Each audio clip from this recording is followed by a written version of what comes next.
que também está na decisão, e é sobre uma conversa do ex-presidente Jair Bolsonaro. A gente tem aí o trecho, a pesquisa Datafolha. Lembra? Durante a campanha toda, o ex-presidente questionava as pesquisas, dizia que havia falhas, mas ele falou o seguinte: tem um trecho de mensagens aqui, aliás, a transcrição, né, da conversa. A gente vê que o Datafolha continua mantendo a posição de 45% e por vezes falando que Lula ganha no primeiro turno. Eu acho que ele ganha sim, foi o que disse Bolsonaro. As pesquisas estão exatamente certas, de acordo com os números que estão dentro dos computadores do TSE, né?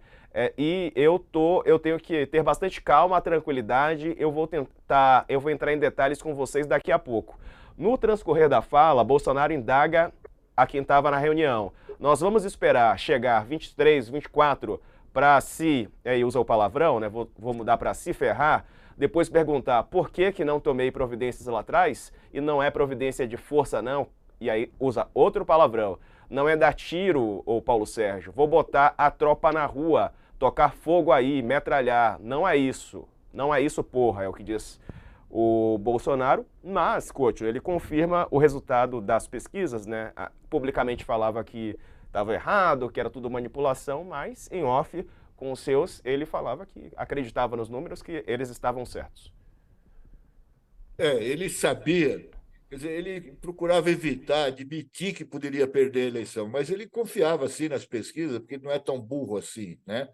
Eh, Mas Eu posso o discordar um pouco de Bolsonaro vocês? Ô, Cocho, chegou a dá um uma ponto, como relida chefe aí. de uma organização criminosa, que Cocho, nada mais do que ele fala dá para a Cocho, gente acreditar. releia Até aí que outro dia, você vai ver que ele está dizendo que não confia. Ele está dizendo que esse resultado da pesquisa está dentro do computador do TSE. Ele está jogando ah, mais desconfiança. Só estou Também. chamando a atenção não, para isso, tá certo, eu entendi de porque outro jeito. ele não está dizendo que confia, ele está dizendo que, olha, esse resultado aí é combinado com o TSE, a pesquisa está combinada com o TSE. Ele está Mas jogando lama em tudo. de qualquer forma, o que ele queria mesmo era melar Exato, aquelas eleições. Né? exato, exato. Esse era o ponto. Aliás, você, Thales, outro dia levantou aqui no All News um negócio que eu também gostaria de discutir, a gente parar de falar nesse cidadão por algum tempo. Claro que, por Exato. exemplo, como hoje, não tem como, nós temos que falar sobre isso. Mas o que ele está procurando é isso, é plateia. E a gente fica batendo palma para ver louco dançar, sabe? Que nada que venha dele presta. E essa cena Exatamente. agora que nós vimos ao vivo, né, dos senadores bolsonaristas, que cena patética, né? Aquele pessoal com o histórico que tem, inclusive o próprio Mourão ali, né, com cara de velório, defendendo a democracia e a Constituição e dizendo que nós estamos ameaçados por uma ditadura, depois deles terem, cada um a sua maneira, participado de uma tentativa de golpe, é muita cara de pau, sabe? Então, a gente está acostumado a discutir política. Isso já não é política, isso é baixaria. Né? A maneira como um general se referia a outro, né? Essa linguagem toda do Bolsonaro que o Diego acabou de ler aí.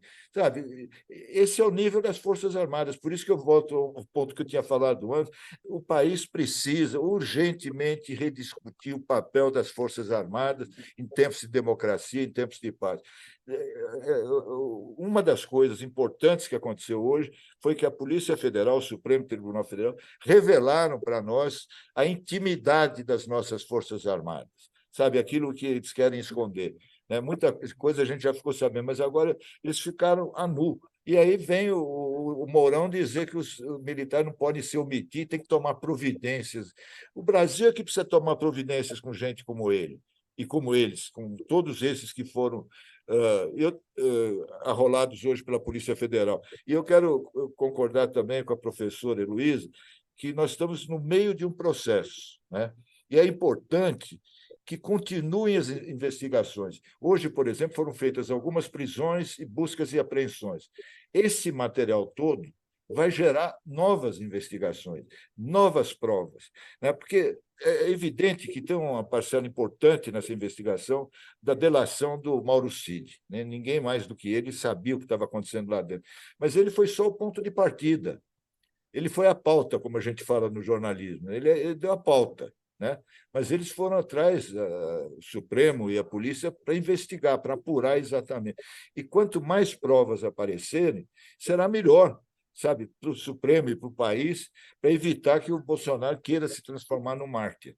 Porque não podemos nos esquecer que pouco menos da metade da população brasileira, talvez hoje um pouco mais, menos da metade, mas uma boa parcela da população brasileira ainda é bolsonarista. A gente vê isso no convívio diário com as pessoas e tal. Eu não consigo entender isso. É uma lavagem cerebral que aconteceu, uma coisa que ainda vai perdurar por um bom tempo.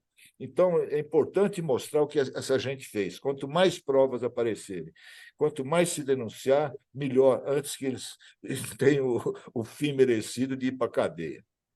Aí é Perfeito. o ponto final. E aí, Thales? Perfeito.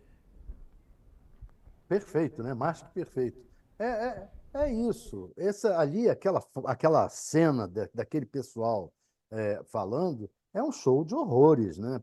Pessoas defendendo a volta ao passado, a ditadura, defendendo que foi certo, Mourão, olha, o Mourão já era, o Mourão só conseguiu ser menos é, dinossauro depois que apareceu o Bolsonaro e que os bolsonaristas tomaram o poder. Ele passou a figurar como quase um moderado diante do resto.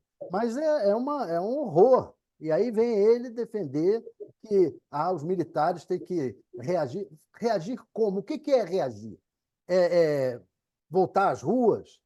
Dar o golpe? Se voltar contra o sistema democrático? Contra a democracia, contra as instituições. Olha, tem uma contradição básica que apareceu nessas gravações, que foi o general Heleno.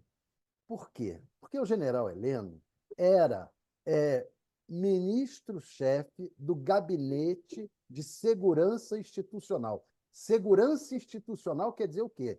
Manter as instituições, a segurança das instituições. E aí, o que ele estava defendendo lá? Temos que agir antes das eleições, porque depois a gente não vai conseguir. Não vai ter VAR. Tem que Temos virar a dar o mesa. golpe. Né? Hã? Falou que tem que virar a mesa. Vamos Tem que virar a virar a mesa. mesa. Esse era o ministro encarregado de proteger as instituições, Pois é. Ô, Thales. defendendo virar a mesa contra as instituições.